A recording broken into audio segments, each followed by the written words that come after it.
In the scorching borderlands of Mali, a disgraced soldier was about to face her greatest fear. What started as a routine supply convoy took a shocking turn when they came face to face with a perfectly orchestrated insurgent ambush. Leona Ortega wasn't your typical army private. For 22 years, she had spent her life in rural New Mexico fixing trucks with her father, known for her uncanny ability to read wind and distance while hunting across endless desert landscapes.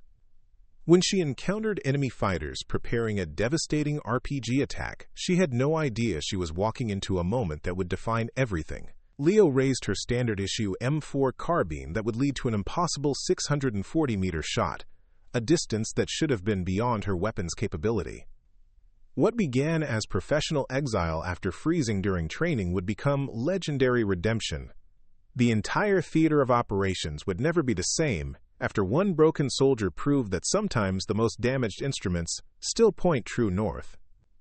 They said she couldn't be trusted when it mattered most. They were about to learn how catastrophically wrong they were. Before we jump back in, tell us where you're tuning in from, and if this story touches you, make sure you're subscribed, because tomorrow I've saved something extra special for you. The simulated gunfire erupted across the Malian desert training ground like a sudden thunderstorm. Private First Class Leona Ortega pressed herself against the concrete barrier, her M4 carbine clutched tight against her chest. The exercise was supposed to be routine: advance under fire, establish a defensive position, return suppressive fire.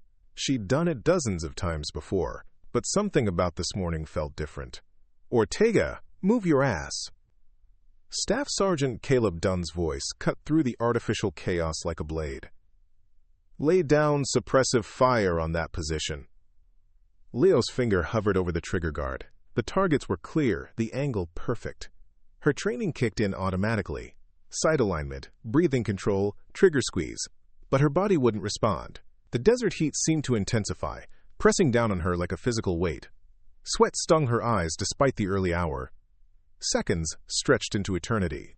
Around her, the other soldiers in her unit moved with practiced efficiency, their rifles barking in controlled bursts. Private Zip Zahir Hussein crouched 20 meters to her left, glanced over with concern written across his face. The Detroit native had been her closest friend since arriving at the forward operating base 6 months ago. "Contact right!" someone shouted, but Leo remained frozen. The exercise ended with a sharp whistle blast. Silence fell over the training ground like a blanket, broken only by the distant hum of generators and the soft whisper of desert wind. Leo slowly lowered her weapon, her hands trembling slightly. Staff Sergeant Dunn approached with measured steps, his combat boots crunching on the rocky ground. At 38, he carried himself with the weathered confidence of a soldier who'd seen too much action and lost too many people under his command. His gray eyes, sharp as broken glass, fixed on Leo with unmistakable disappointment. "What the hell was that, Ortega?" His voice was low, controlled, but every soldier within earshot could hear the edge of anger beneath it. "You had a clear shot. Multiple clear shots. Your team was counting on suppressive fire from your position." Leo's throat felt dry as sand. The angle wasn't." "Bullshit." Dunn stepped closer. Close enough that she could see the small scar running along his jawline. "You froze. In the middle of a firefight, you froze like a deer in headlights." He turned to address the rest of the squad, his voice carrying across the training ground.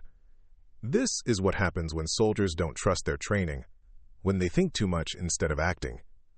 The other soldiers avoided eye contact, but Leo could feel their judgment like a physical presence. She'd been part of this unit for 6 months, had proven herself in countless drills and exercises. But all of that seemed to evaporate in the scorching desert air. "Sir, I can explain," Leo began. "No explanations, Ortega. Results matter here, not excuses." Dunn's expression softened slightly, but his tone remained firm. "Report to the motor pool after chow. You're being reassigned to convoy duty, logistics, rear echelon." The words hit Leo like a physical blow. Convoy duty was where they sent soldiers who couldn't hack it in combat operations. It was professional exile, a public acknowledgement that she couldn't be trusted when it mattered most. As the squad began to disperse, Zip jogged over, his radio equipment bouncing against his hip. The young soldier's usually bright demeanor was subdued, his dark eyes filled with concern. "Leo, hey." He kept his voice low, aware that others might be listening. "That was rough, but don't let it get to you. Everyone has off days." Leo shouldered her rifle and began walking toward the barracks, her boots kicking up small clouds of dust with each step. "It wasn't an off day, Zip," I choked. "Simple as that." "Come on, that's not." "It is." She stopped walking and turned to face her friend. The morning sun was climbing higher, casting harsh shadows across the base. In the distance, she could see the convoy vehicles lined up near the motor pool, waiting for their next mission. I had the shot. Multiple shots, and I couldn't pull the trigger. Zip adjusted his radio headset, a nervous habit he'd developed during their deployment. "So you work through it, figure out what went wrong, and fix it." But Leo was already shaking her head. The shame burned in her chest like acid, mixing with the desert heat to create something almost unbearable. She'd joined the army to prove something to herself, to become someone stronger than the quiet girl from rural New Mexico who fixed trucks with her father and dreamed of something bigger. Instead, she'd become exactly what she'd feared, a liability. "I'll see you around, Zip," she said quietly, then continued toward the barracks to pack her gear. Behind her, she could hear Dunn briefing the rest of the squad for their next exercise. The training would continue, the unit would move forward, and Leo would be relegated to the margins, where she couldn't hurt anyone else's chances of coming home alive. The desert sun climbed higher, promising another scorching day in the endless expanse of Mali's borderlands. The next morning arrived with the same merciless heat that characterized every day at Forward Operating Base Kadal. Leo reported to the motor pool at 0600 hours, her duffel bag slung over one shoulder, and her personal weapons secured in a hard case. The transition from infantry to logistics felt like stepping into a different world entirely. The convoy briefing took place in a prefabricated building that served as both storage facility and staging area. The air conditioning struggled against the rising temperature, creating a humid atmosphere that smelled of diesel fuel, gun oil, and stale coffee. Leo found a seat in the back row, hoping to blend into the background. Staff Sergeant Dunn entered with Lieutenant Thomas Rivers, the platoon's intelligence officer. Rivers was everything that Dunn wasn't. Young, fresh from officer candidate school, with wire-rimmed glasses and the soft look of someone who'd spent more time analyzing data than dodging bullets. His presence at a convoy briefing suggested this wasn't a routine supply run. "Good morning, people," Dunn began, his voice carrying easily across the room. "Today's mission is a high-priority logistics run to FOB Timbuktu. We'll be carrying ammunition, medical supplies, and communications equipment for the 3rd Infantry Battalion." Leo counted 8 soldiers in the room, including herself. A smaller group than usual, which typically meant either a routine run or something requiring operational security. Given Rivers' presence, she suspected the latter. "Route planning shows 3 potential ambush zones along Highway 7, Rivers continued, clicking a remote to display a map on the wall-mounted screen. "Intelligence indicates increased insurgent activity in the region, particularly around the village of Gao. We'll have special forces escort for the first 100 kilometers." As if summoned by the mention of special forces, the door opened and Sergeant Meena Patel entered the room. Leo had heard of Patel before, the only woman in her elite sniper unit, a soldier whose reputation preceded her like a shadow. She was compact and efficient in her movements, with dark eyes that seemed to catalog every detail of her surroundings automatically. Patel took a seat near the front, her custom rifle case resting against her chair. She glanced back at the assembled soldiers, her gaze lingering on Leo for a moment longer than the others. Leo felt herself being measured and found somehow wanting. "Sergeant Patel will be our Overwatch specialist," Dunn continued. "Her team will provide security for the first leg of the journey before peeling off for their own mission." The briefing continued with route details, communication protocols, and emergency procedures. Leo found herself assigned to the rear vehicle, essentially the least critical position in the convoy. Her job would be to watch for threats from behind and provide security for the supply truck. It was the kind of assignment given to soldiers who couldn't be trusted with anything more important. Zip appeared at her elbow as the briefing concluded, his radio equipment already strapped to his back. "Hey, at least we're on the same convoy," he said, attempting his usual optimistic demeanor. "Lucky me," Leo replied, though she couldn't help feeling a small measure of relief. Having a familiar face along for the ride made the assignment feel slightly less like exile.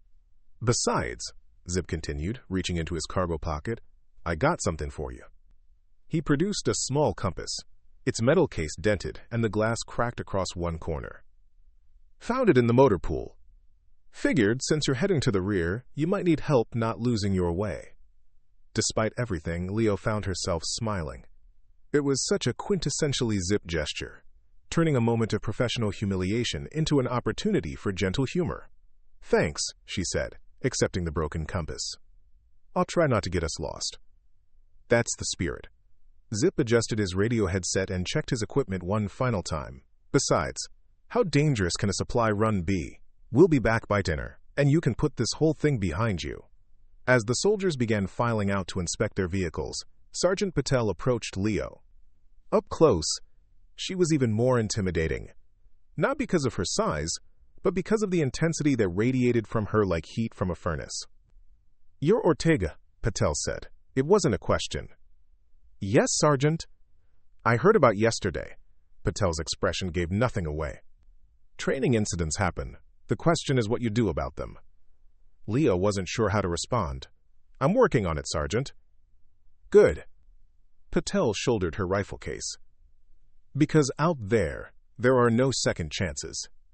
People depend on you to do your job, whether you feel ready or not." With that, she walked away, leaving Leo standing in the motor pool with Zip's broken compass in her hand and the weight of expectation pressing down on her shoulders like the desert sun. The convoy vehicles were already being loaded with their cargo. In 2 hours, they would roll out into the borderlands, where insurgents waited in the endless expanse of sand and rock. Leo just hoped she wouldn't have another chance to prove how badly she could fail when it mattered most. The convoy pulled out of Fob Kidal at 09:00 hours, 6 vehicles spread across nearly a quarter-mile of desert highway. Leo rode in the rear Humvee, with Zip and 2 other soldiers, watching the base disappear into a shimmering mirage behind them. The landscape stretched endlessly in all directions, a hostile expanse of sand, rock, and sparse vegetation that seemed to swallow sound and movement alike. Highway 7 was little more than a dirt road carved through the desert by decades of military and civilian traffic. The convoy moved at a steady 30 miles per hour, fast enough to make decent time but slow enough to react to threats.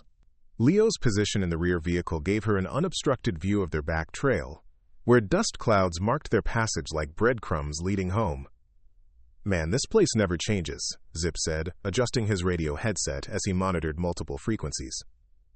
His equipment crackled with routine check-ins and position reports. Desert. Rocks, more desert. "Sometimes I wonder what we're even fighting for out here."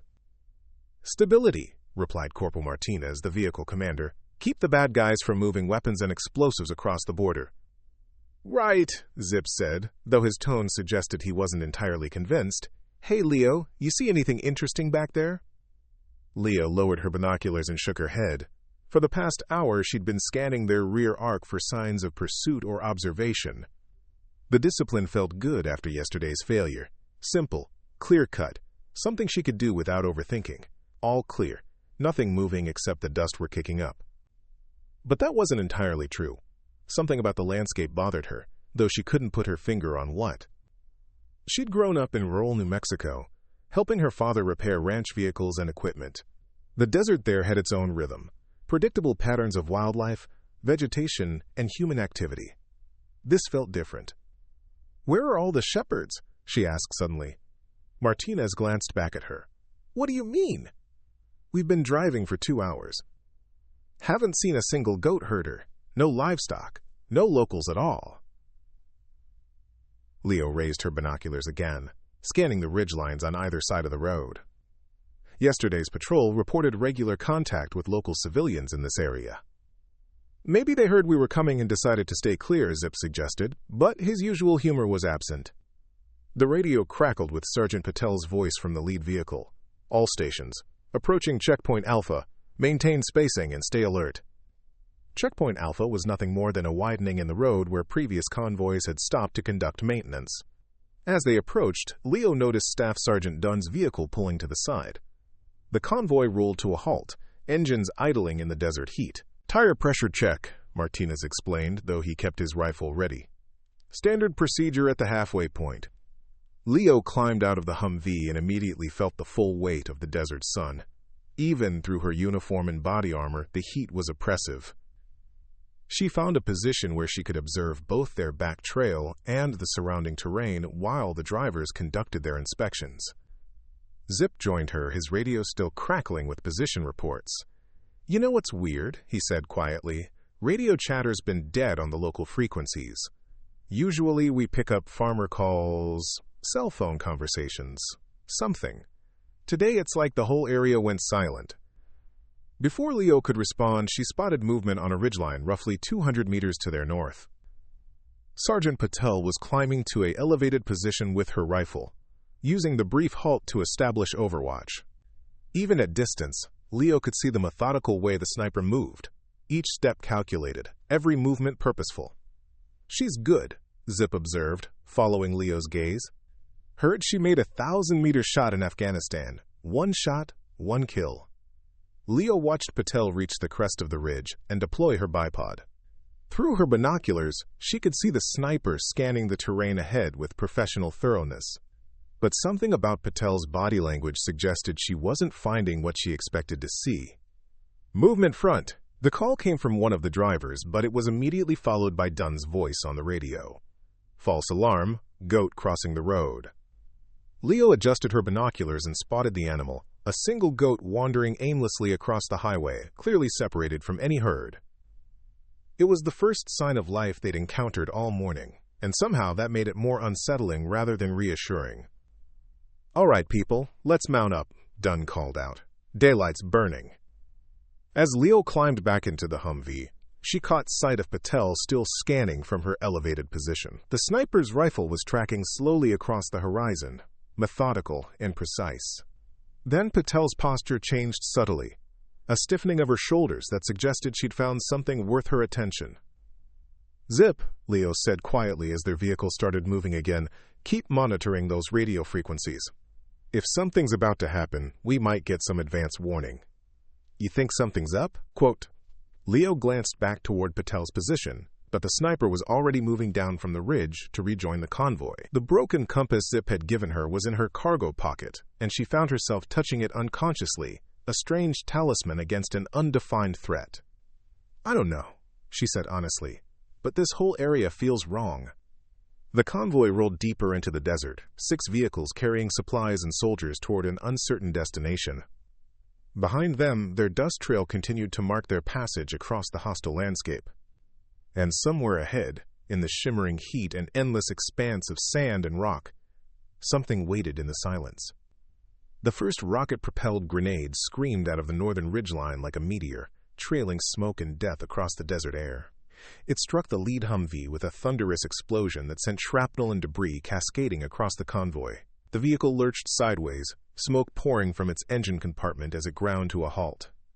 "Contact north! Contact north!" The radio erupted with overlapping voices, training and panic mixing into a symphony of controlled chaos. Leo felt her world compress into tunnel vision as automatic weapons fire began raking the convoy from multiple positions. The ambush was textbook perfect, a classic L-shaped kill zone with the road as the base and the northern ridge as the vertical arm. Whoever had planned this knew exactly what they were doing. Telling and preparing this story took us a lot of time, so if you are enjoying it, subscribe to our channel. It means a lot to us. Now back to the story. "Get us off the X," Martinez shouted, but there was nowhere to go. The convoy was trapped in a narrow valley with steep embankments on both sides. Moving forward meant driving into the kill zone. Moving backward meant abandoning the wounded in the lead vehicle. Through the chaos, Leo heard Zip's radio crackling with desperate transmission attempts. "Base, this is Convoy 77. We are taking effective fire at grid November Delta 4789. Request immediate air support. Base, do you copy?" Nothing but static answered him. "Comms are jammed," Zip called out, his voice tight with controlled fear. "They're blocking everything. Military frequencies, civilian, emergency channels, everything." A second RPG streaked across the desert, this one aimed at the supply truck in the middle of the convoy. The explosion lifted the rear wheels off the ground and sent burning supplies scattering across the road. Leo watched in horror as soldiers bailed out of the damaged vehicles, seeking whatever cover they could find in the barren landscape. "Zip, we need to move!" Martinez was already out of the Humvee, his rifle at the ready. "Find some cover and establish a defensive perimeter." But as Zip tried to follow, a burst of machine gun fire from the ridge stitched across the road between their vehicle and the rest of the convoy. The young radio operator dove behind a concrete drainage culvert, clutching his equipment against his chest. Leo could see blood seeping through his sleeve where shrapnel had found its mark. "Leo!" Zip's voice carried across the gunfire. "I'm pinned down! Can't get to the others." From her position behind the rear Humvee, Leo had a clear view of the entire disaster unfolding before her. Staff Sergeant Dunn was directing defensive fire from behind the burning lead vehicle. Sergeant Patel had found cover behind a boulder outcropping, but her position gave her no angle on the RPG team that was already reloading for another shot. The enemy had chosen their positions perfectly. The RPG team was nested in a depression on the ridge, invisible to Patel's scope, but clearly visible from Leo's position at the rear of the convoy. She could see two figures working methodically to reload their weapon, one feeding a fresh rocket while the other adjusted the launcher's elevation. Leo's hands began to shake as the familiar paralysis crept over her. This was exactly what had happened during the training exercise, but now it wasn't simulation rounds and red flags. Now people were bleeding and dying while she crouched behind an armored vehicle, frozen by the weight of her own fear. "Move, Leo," she whispered to herself, but her body wouldn't respond. The sound of gunfire seemed to fade into a distant roar as her vision narrowed to a single point, the RPG team preparing to destroy what remained of her convoy. Zip's compass was still in her cargo pocket. Without thinking, she pulled it out and stared at the cracked glass face. The needle spun wildly, broken and useless, but somehow its weight in her palm felt like an anchor to reality. "Don't lose your way," she whispered, remembering Zip's words from the morning briefing. On the ridge, the RPG team had finished reloading. In 30 seconds, maybe less, they would fire again. This time, they would target the cluster of soldiers sheltering behind the lead vehicle. The shot would kill everyone, including Staff Sergeant Dunn and the wounded from the first explosion. Leo closed her eyes for a heartbeat, then opened them with new resolve. Her M4 carbine wasn't designed for long-range precision shooting, but it was what she had. The distance was roughly 600 meters, impossible with a standard ACOG scope, but not completely hopeless. She crawled away from the Humvee, toward a small rise that would give her a better angle. Behind her, the battle continued to rage as her fellow soldiers fought desperately against an enemy that held every tactical advantage. For the first time since the ambush began, Leo felt her training take over. Sight alignment, breathing control, trigger squeeze. The fundamentals her father had taught her while shooting bottles behind their ranch house in New Mexico. The same principles that had carried her through basic training and advanced individual training. The only difference was that this time, everything depended on not missing. Leo pressed herself against the sandy rise, her rifle barrel resting on the rocky outcropping that would serve as her improvised shooting rest. Through her ACOG scope, the RPG team looked impossibly small and distant. 600 meters might as well have been 6 miles for a standard infantry rifle, but it was the shot she had. The wind was coming from the southwest at maybe 8 miles per hour. She could feel it against her left cheek and see it stirring the dust around the enemy position. Her father had taught her to read wind by watching grass and leaves, but there was precious little vegetation in this desert wasteland. Instead, she watched the heat shimmer rising from the rocks and the way dust devils formed and dissipated in the distance. "Breathe," she whispered to herself, the same word her father had repeated during countless afternoons behind their ranch house. "See the shot. Trust the shot."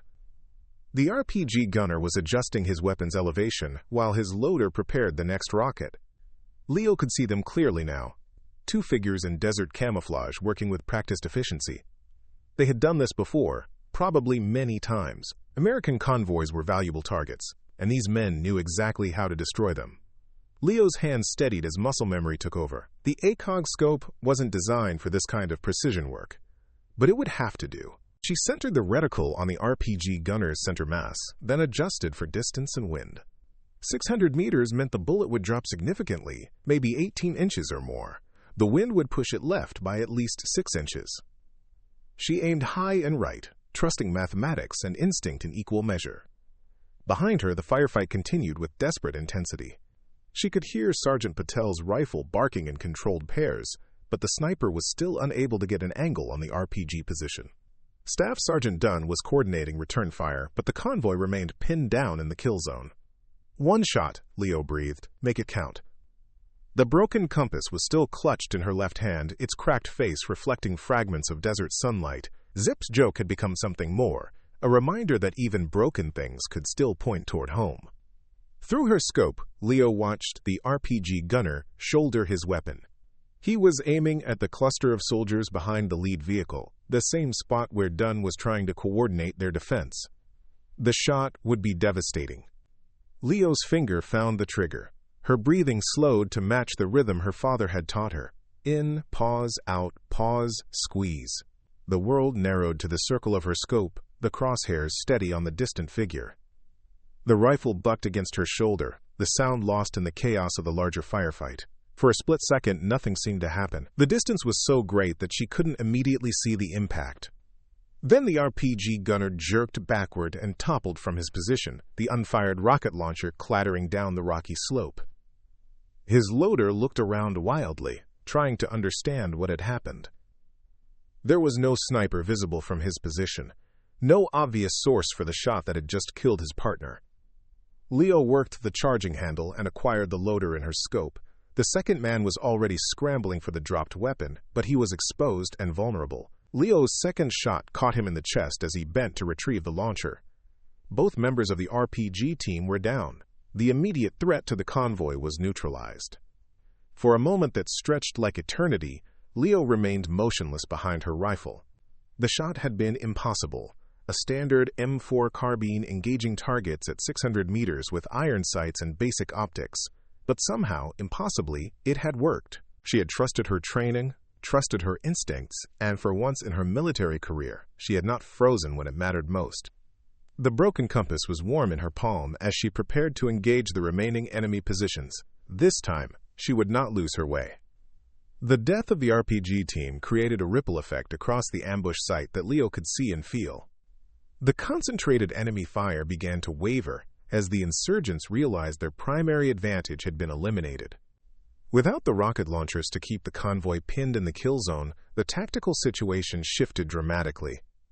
Sergeant Patel was the first to recognize the change. From her position behind the boulder outcropping, the Special Forces sniper immediately began acquiring new targets along the northern ridge. Her custom rifle spoke with mechanical precision, one shot, one kill, then a smooth bolt action and the search for the next target. Movement on the ridge. Dunn's voice carried across the battlefield. Patel's got them running. Through her scope, Leo could see figures moving along the ridgeline, no longer focused on maintaining their firing positions, but instead concerned with retreat and survival. The ambush was collapsing as the hunters became the hunted. "Zip, you still alive over there?" Leo called out as she scanned for additional targets.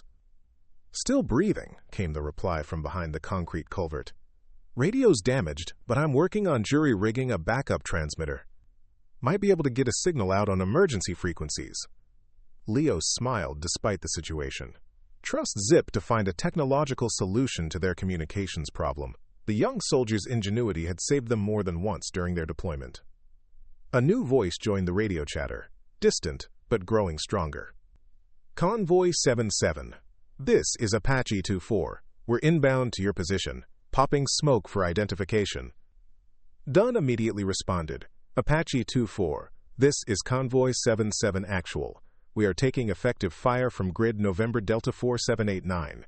Enemy positions along the northern ridge approximately 600 meters from the road." "Copy, 77. We have eyes on smoke. Beginning attack run in 30 seconds." The sound of rotor blades grew louder as the Apache attack helicopter approached from the south. Leo had never been so happy to hear that distinctive sound. The deep thrumming that meant American air power was about to even the odds. "All friendly forces, take cover!" Dunn shouted. "Danger, close air support inbound!" Leo pressed herself against the rocky rise as the Apache opened fire. The 30mm chain gun made a sound like industrial machinery tearing metal. sending a stream of high-explosive rounds into the ridge positions. The insurgents who had been retreating in good order suddenly found themselves running for their lives as American technology demonstrated why ambushing convoys was a hazardous occupation. Within minutes, the ridge fell silent. The Apache made a second pass, this time using its Hellfire missiles to destroy what appeared to be a communications post hidden among the rocks. The explosion sent a pillar of black smoke climbing into the desert sky. Convoy 7-7, this is Apache 2-4. Target area secure. No movement detected on Northern Ridge. Do you require medical evacuation? Dunn was already moving among the damaged vehicles, checking casualties and assessing damage. Apache 2-4, we have multiple wounded but no urgent surgical cases. Request convoy escort to nearest forward operating base. Roger, 7-7. We'll provide overwatch for your movement. As the immediate danger passed, Leo found herself sitting alone behind her improvised firing position. The broken compass was still in her hand, its cracked face somehow reassuring in the aftermath of violence. She had made 2 shots at impossible range with a weapon not designed for precision work, and both had found their targets. Lieutenant Rivers appeared at her elbow, seemingly materializing from the dust and chaos. The intelligence officer's usually pristine uniform was dirty and torn, but his analytical mind was already working on the tactical implications of what had just occurred. "Ortega," he said quietly, "I need to ask you some questions about those shots." Leo looked up at him, suddenly aware that her actions would require explanation. "Sir, the RPG team, you engaged them from this position?" Rivers was already pulling out a GPS device and a notebook, his movements precise and methodical. "Yes, sir. Range was approximately 600 meters. Rivers looked from Leo's position to the ridge where the enemy bodies were still visible. His expression was unreadable behind his wire-rimmed glasses. 600 meters with an M4 carbine and standard optics. "Yes, sir." "That's..." Rivers paused, clearly running calculations in his head. "That's an extremely difficult shot, Private. Some would say impossible." Leo didn't know how to respond to that. The shot had felt right at the moment, a natural extension of everything her father had taught her about reading wind and distance. But she was beginning to understand that what felt natural to her might seem extraordinary to others. "I had a good rest position, sir, and the targets were stationary." Rivers made notes in his book, then looked back at Leo with something that might have been respect. "We'll discuss this more when we get back to base, Ortega. Right now, help me get accountability on personnel and equipment." As the convoy prepared to continue its journey under Apache escort, Leo quietly retrieved her spent brass casings from the sand. Somewhere in her cargo pocket, Zip's broken compass continued to point toward whatever it considered true north, cracked but not destroyed. The convoy limped into forward operating base Timbuktu 3 hours behind schedule, escorted by 2 Apache helicopters and trailing a cloud of dust that could be seen for miles. Leo rode in the same rear vehicle, but everything felt different now. The weight of what had happened in the desert settled over the surviving soldiers like a heavy blanket. Zip sat across from her, his left arm in a field dressing where shrapnel had carved a shallow furrow through muscle and skin. The young radio operator had managed to jury-rig a working transmitter from the damaged equipment, eventually establishing contact with the Apache flight that had saved them. His usual humor was subdued, replaced by the 1,000-yard stare that came after surviving something that could have easily killed them all. 600 meters, he said quietly, breaking the silence that had dominated their journey. That's what Lieutenant Rivers calculated. 640 meters, to be exact. Leo didn't respond immediately. The number felt abstract, disconnected from the moment when she had simply pointed her rifle at the enemy position and squeezed the trigger. Mathematics hadn't been involved in the decision, only instinct, training, and desperation. With an M4, Zip continued, most people couldn't make that shot with a sniper rifle. "I got lucky," Leo said, though even she didn't believe it entirely.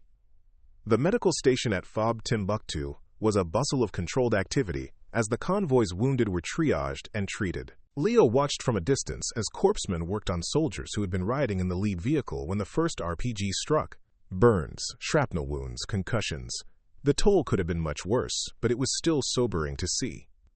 Staff Sergeant Dunn emerged from the medical tent and walked directly toward Leo. His uniform was singed and dirty, and she could see a field dressing on his left forearm where flying metal had found its mark. But his expression was different than it had been the day before. The disappointment and skepticism had been replaced by something Leo couldn't quite identify.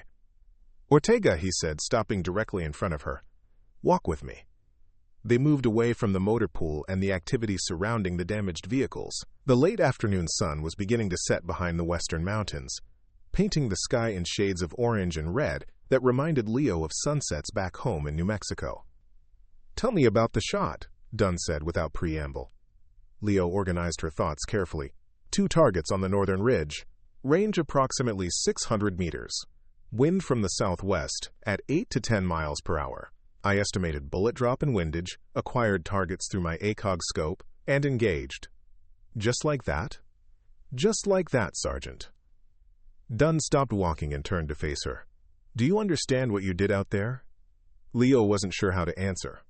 "I did my job, Sergeant." "No, Ortega. You did something most soldiers never get a chance to do. You saved lives, multiple lives, including mine." He paused, looking out across the desert that stretched endlessly beyond the base perimeter.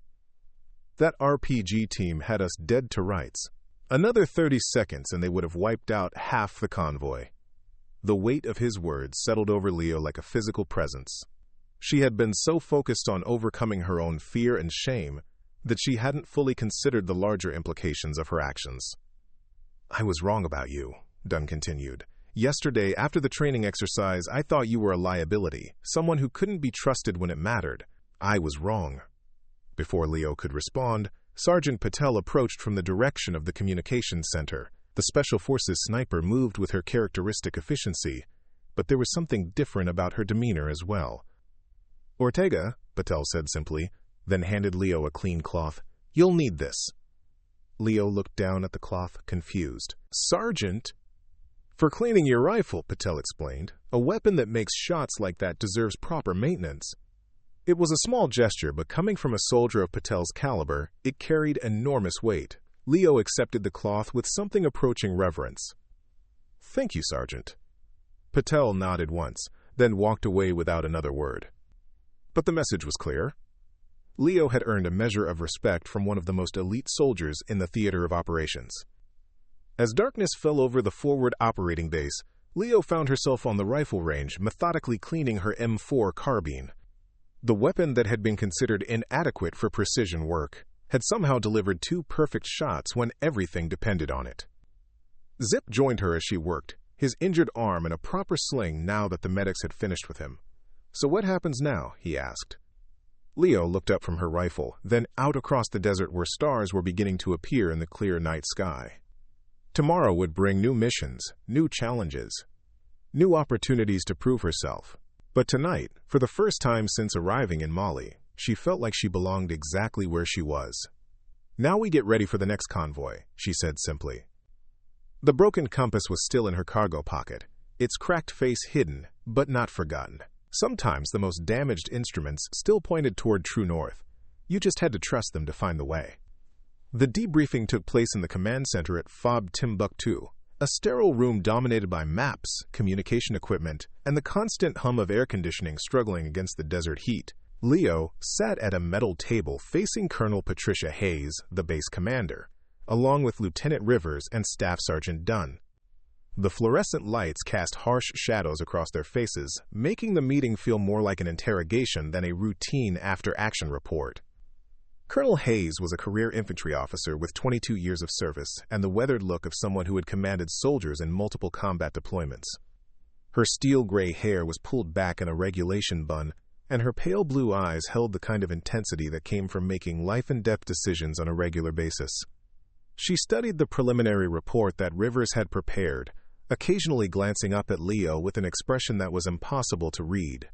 "Private First Class Ortega," Colonel Hayes began, her voice carrying the authority of command. "Lieutenant Rivers has provided some interesting details about yesterday's engagement. I'd like you to walk me through your actions, starting from the moment the convoy came under fire." Leo straightened in her chair and began her account methodically. She described the initial RPG attack, the communications jamming, the positioning of enemy forces along the northern ridge. When she reached the point where she had engaged the RPG team, Colonel Hayes held up a hand. "Stop there," the colonel said. "You engaged enemy targets at what distance?" "Approximately 640 meters, ma'am." Lieutenant Rivers calculated the exact range using GPS coordinates. Colonel Hayes looked at Rivers, who nodded confirmation. 640 meters with an M4 carbine and standard ACOG optics, Rivers added. "I've run the ballistics calculations multiple times. At that range, bullet drop would be approximately 22 inches. Wind drift, given the conditions Ortega described, would add another 6 to 8 inches of deflection." The colonel's eyebrows rose slightly. "And you accounted for these factors. How, Private?" Leo felt the weight of their attention like a physical presence. "Experience, ma'am. My father taught me to shoot when I was young. We hunted together in New Mexico, and he emphasized reading wind and distance. It becomes instinctive." "Instinctive," Colonel Hayes repeated, making a note in her file. "Tell me about your military training background. Any specialized marksmanship schools? Sniper training?" "No, ma'am. Basic rifle marksmanship during initial training, annual qualification courses, nothing beyond standard infantry requirements." Staff Sergeant Dunn spoke up from his position beside Rivers. "Ma'am, if I may. Private Ortega has consistently scored expert on her rifle qualifications, but those are conducted at known distances, up to 300 meters. What she accomplished yesterday was well beyond normal infantry capabilities." Colonel Hayes closed the file and leaned back in her chair. "Private, are you aware that your actions yesterday saved the lives of at least 6 soldiers?" Leo felt her throat tighten. "I was just doing my job, ma'am." "No, you weren't." The colonel's voice was firm, but not unkind. "Your job, as assigned, was rear security for a logistics convoy. Engaging enemy forces at extended range with precision fire is not typically within the scope of duties for a private first class in a transportation unit." The room fell silent, except for the background hum of electronics and air conditioning. Leo wasn't sure if she was being praised or criticized. The uncertainty reminded her of sitting in the principal's office as a child, waiting to learn whether her actions had been helpful or problematic. Lieutenant Rivers opened his laptop and pulled up a series of photographs. "Ma'am, I took these images at the ambush site during our investigation." He turned the screen so everyone could see. The photos showed the northern ridge where the RPG team had been positioned, along with detailed measurements and annotations. "The enemy position was expertly chosen," Rivers continued. "Excellent fields of fire, natural camouflage, multiple escape routes. They had clear line of sight to the entire convoy and were positioned to maximize casualties with their first volley." He clicked to the next image, which showed the bodies of the 2 insurgents Leo had killed. Both targets were eliminated with single shots to center mass. No wasted ammunition, no suppressive fire, just precise engagement at extreme range for the weapon system employed. Colonel Hayes studied the photographs with the practiced eye of a combat veteran. "What's your assessment, Lieutenant?" "Ma'am, in my professional opinion, Private Ortega demonstrated exceptional marksmanship under combat conditions. Her actions directly resulted in the successful defense of the convoy and the preservation of American lives." The colonel turned her attention back to Leo. "Private, I'm going to ask you a direct question, and I want an honest answer. Do you believe what you accomplished yesterday was luck or skill?" Leo considered the question carefully. Yesterday, in the heat of the moment, she had simply acted on instinct and training, but reflecting on it now, she realized there had been more to it than simple chance. "Both, ma'am," she said finally. "I was lucky that the wind conditions were steady and that the targets remained stationary long enough for me to engage. But the fundamentals, sight alignment, breathing control, trigger squeeze, that was training. That was something I could control." Colonel Hayes made another note in her file. "Staff Sergeant Dunn, what's your current assessment of Private Ortega's capabilities?" Dunn straightened slightly. "Ma'am, I owe Private Ortega an apology. Based on a training incident 2 days ago, I questioned her ability to perform under pressure. Yesterday's actions have completely changed my evaluation. She demonstrated exceptional courage, tactical awareness, and marksmanship ability under the most challenging conditions possible." "And your recommendation?" "Ma'am, Private Ortega has talents that are being wasted in a transportation unit. With proper training and development, she could be an asset to specialized units throughout the theater." Colonel Hayes closed the file and stood up. prompting everyone else to rise as well. Private Ortega, based on this debriefing and the recommendations of your chain of command, I'm initiating paperwork for a commendation. The specific award will be determined at higher levels, but your actions merit recognition. Leo felt a mixture of pride and discomfort. Thank you, ma'am, but I was just doing your job, Colonel Hayes finished. Yes, you've said that, but sometimes doing our job means rising to meet challenges we never expected to face. She paused at the door. Lieutenant Rivers, I want a full tactical analysis of this engagement on my desk by tomorrow morning. Include recommendations for training modifications and equipment upgrades based on lessons learned. After the colonel left, the three men remained in the room with Leo. The atmosphere felt less formal now, more like colleagues discussing a shared experience than a formal military briefing. So what happens now? Leo asked. Rivers began packing up his laptop and notes. Now you become famous whether you want to or not. Word of your shot is already spreading throughout the theater. A transportation unit private engaging targets at 600+ meters with standard equipment? That's the kind of story that gets passed around at every forward operating base from here to Afghanistan. Dunn nodded agreement. Rivers is right. By next week, everyone in country will have heard about the shot that saved the convoy. Some of the details will get exaggerated, but the core facts will remain. Leo felt a knot forming in her stomach. I didn't do this for recognition, Sergeant. I know, Dunn replied, which is part of what makes it remarkable. You didn't hesitate. You didn't ask for permission. You didn't worry about the consequences. You saw what needed to be done, and you did it. The three men filed out of the room, leaving Leo alone with her thoughts. Through the window, she could see soldiers going about their daily routines, maintenance, training, administrative tasks. The normal rhythm of military life that continued, regardless of individual heroics or failures. Her M4 carbine was secured in the armory, properly cleaned and maintained after yesterday's engagement. The weapon that had seemed inadequate for precision work had proven capable of extraordinary performance when everything depended on it. Perhaps that was the real lesson, that sometimes ordinary tools could accomplish extraordinary things when wielded by someone willing to push beyond accepted limitations. Zip appeared in the doorway, his arm still in a sling but his usual grin restored to full strength. Hey, celebrity, how'd the debriefing go? They want to give me a medal, Leo said, still processing the information. Good, you earned it. Zip entered the room and took a seat across from her. You know what I keep thinking about? Yesterday morning, when I gave you that broken compass as a joke, said you might need help not losing your way. Leo pulled the compass from her cargo pocket.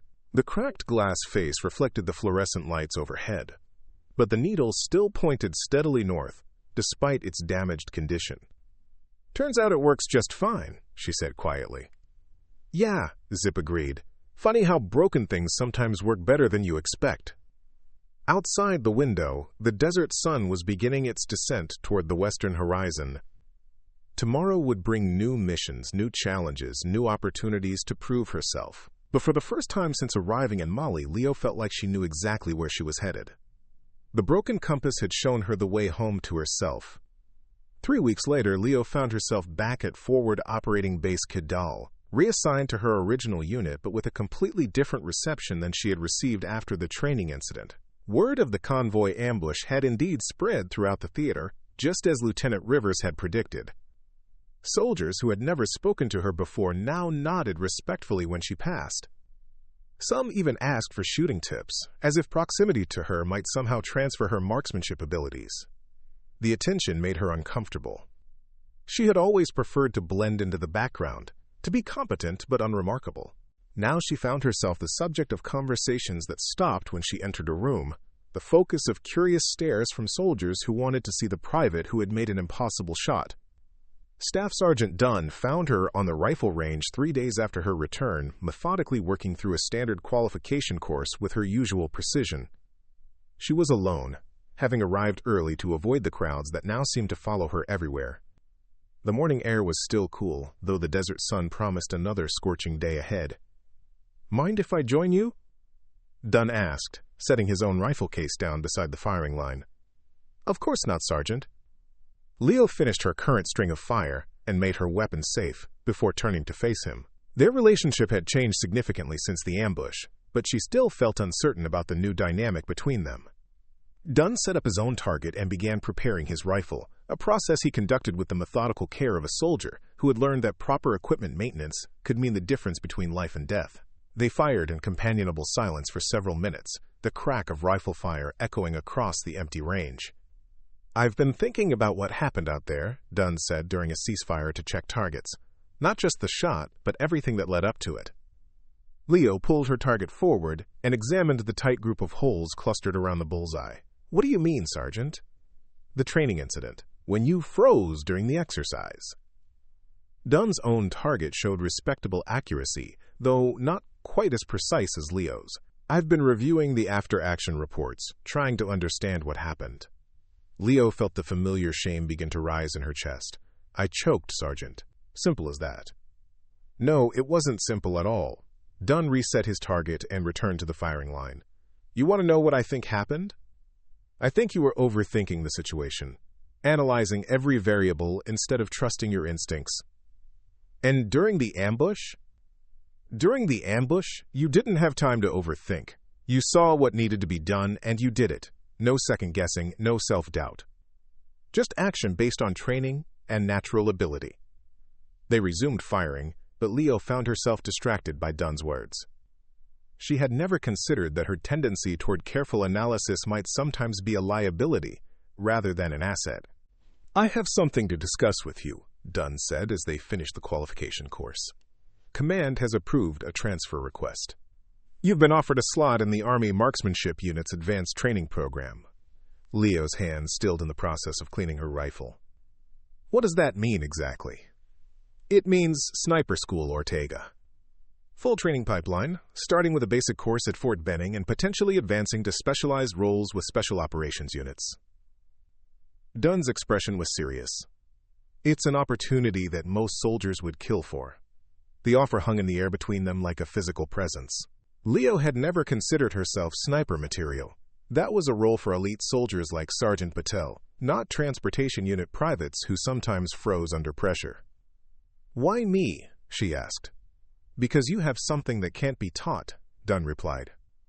"Natural shooting ability, the kind that shows up maybe once in 10,000 soldiers. Combined with the right training, you could become one of the most effective marksmen in the Army." Leo finished cleaning her rifle and secured it in its case, using the routine task to organize her thoughts. The offer represented everything she had never dared to dream about: recognition, advancement, the chance to become something more than ordinary. "What if I freeze again?" she asked quietly. "Then you'll work through it, just like you did during the ambush." Dunn's voice carried absolute conviction.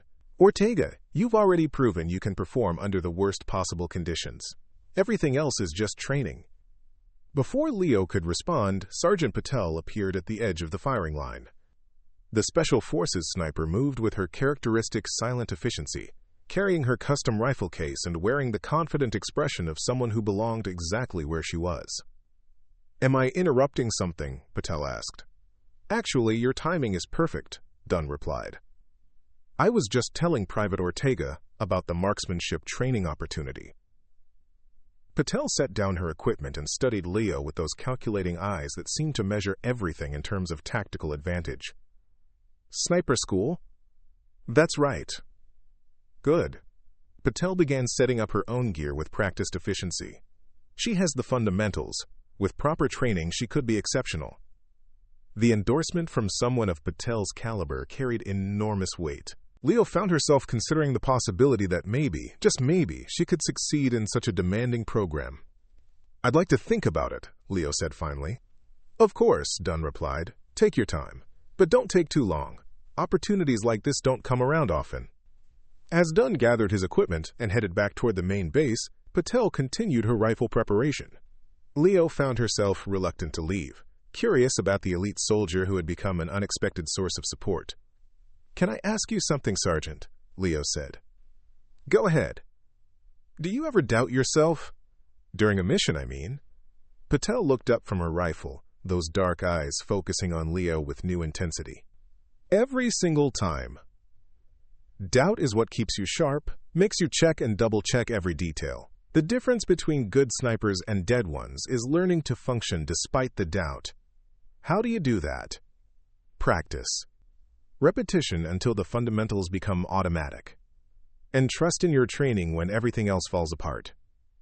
Patel resumed her equipment setup. You did that during the ambush, whether you realize it or not. Leo watched as Patel methodically prepared for what was obviously going to be a precision shooting session.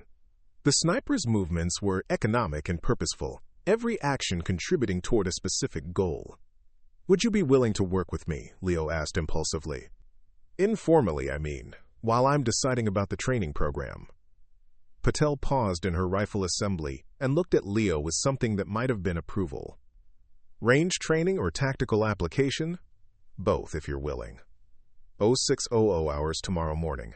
Bring your rifle and 200 rounds of ammunition. Patel's expression softened slightly. And Ortega? Don't overthink the decision about sniper school. You already know what you're capable of. The training will just help you do it more consistently. As Leo walked back toward the barracks, she found herself touching the broken compass that had become a permanent fixture in her cargo pocket. The cracked face caught the morning sunlight, but the needle continued to point steadily north despite its damaged condition.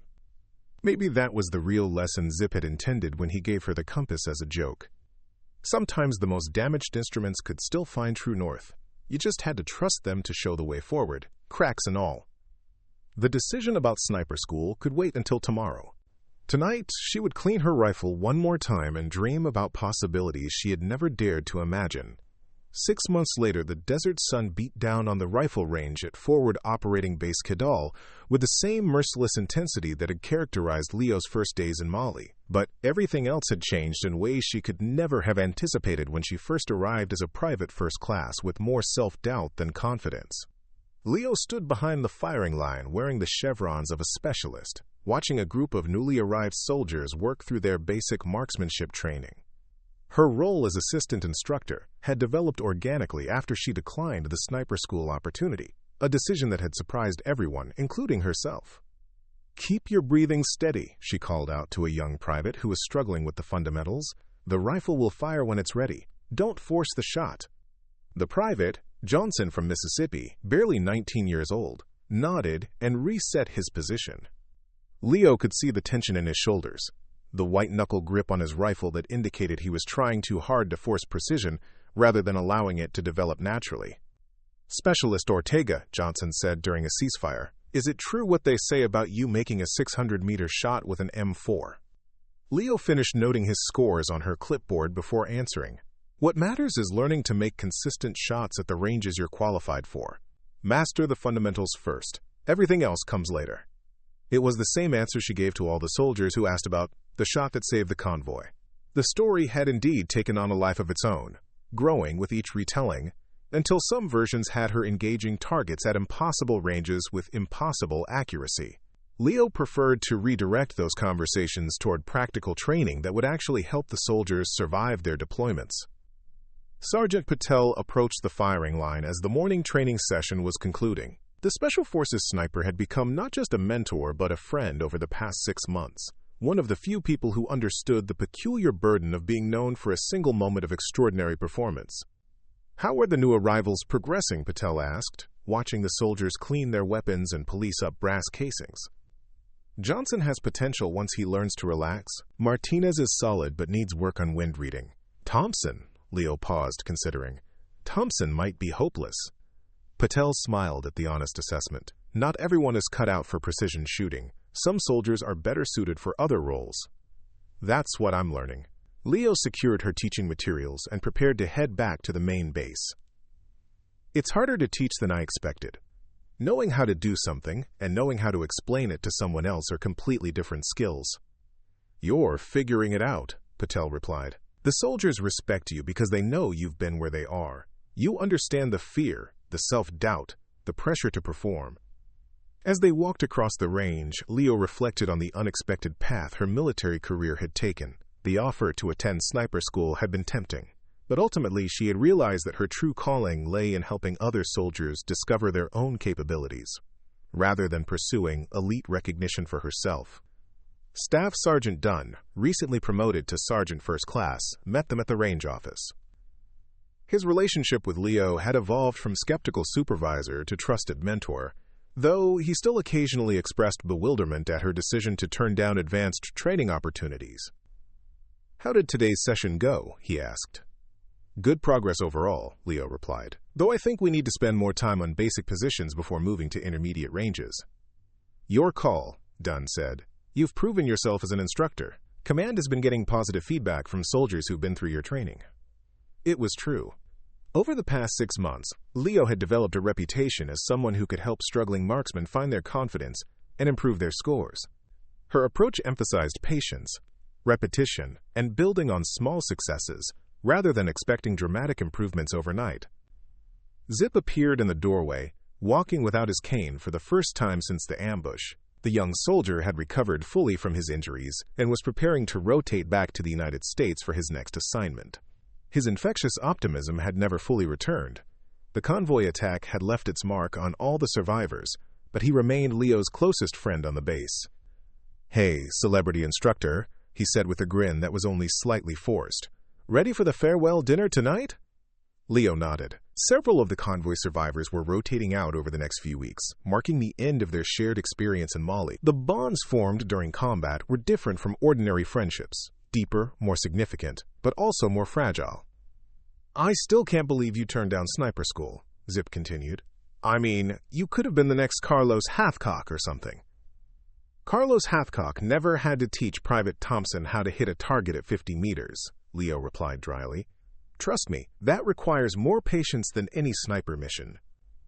As the afternoon wore on, Leo found herself alone on the range, conducting maintenance on the training rifles and preparing for the next day's instruction. The work was routine but satisfying, the kind of methodical care that ensured weapons would function properly when soldiers' lives depended on them. Lieutenant Rivers, now Captain Rivers, after his own promotion, joined her as she worked. The intelligence officer had completed his tactical analysis of the convoy ambush months ago, but he still occasionally sought Leo out to discuss the technical aspects of long-range shooting. "I've been thinking about your decision to stay here as an instructor," he said, helping to organize ammunition for the next day's training. "At first, I thought you were making a mistake, wasting your potential." Leo looked up from the rifle she was cleaning. "And now?" "Now I think you understood something the rest of us missed. What you did during the ambush wasn't just about marksmanship. It was about recognizing what needed to be done and having the courage to do it, regardless of the personal cost." "I don't follow." Rivers gestured toward the targets scattered across the range. "Every soldier who goes through your training leaves with more than just improved shooting scores.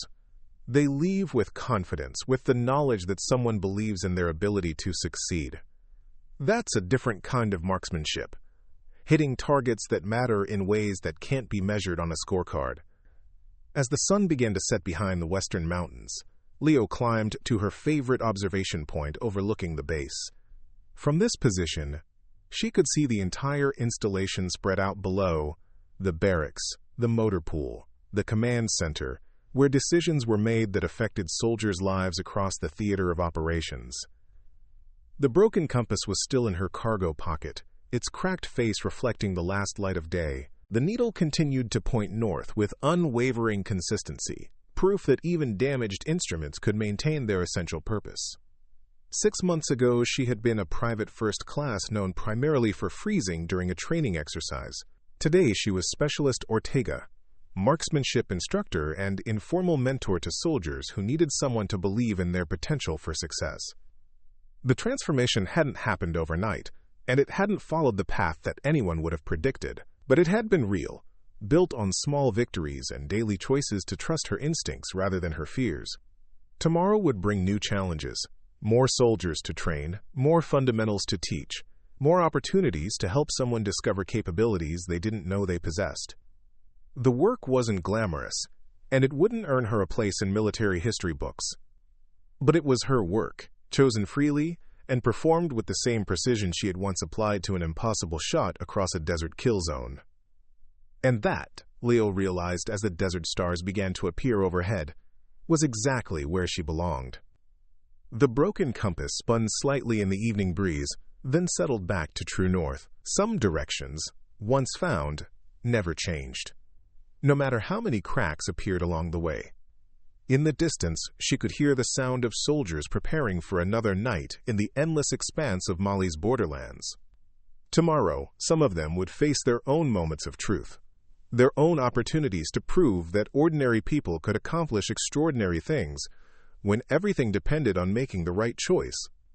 Leo smiled and headed back toward the base, ready to help them find their way home to themselves, one shot at a time.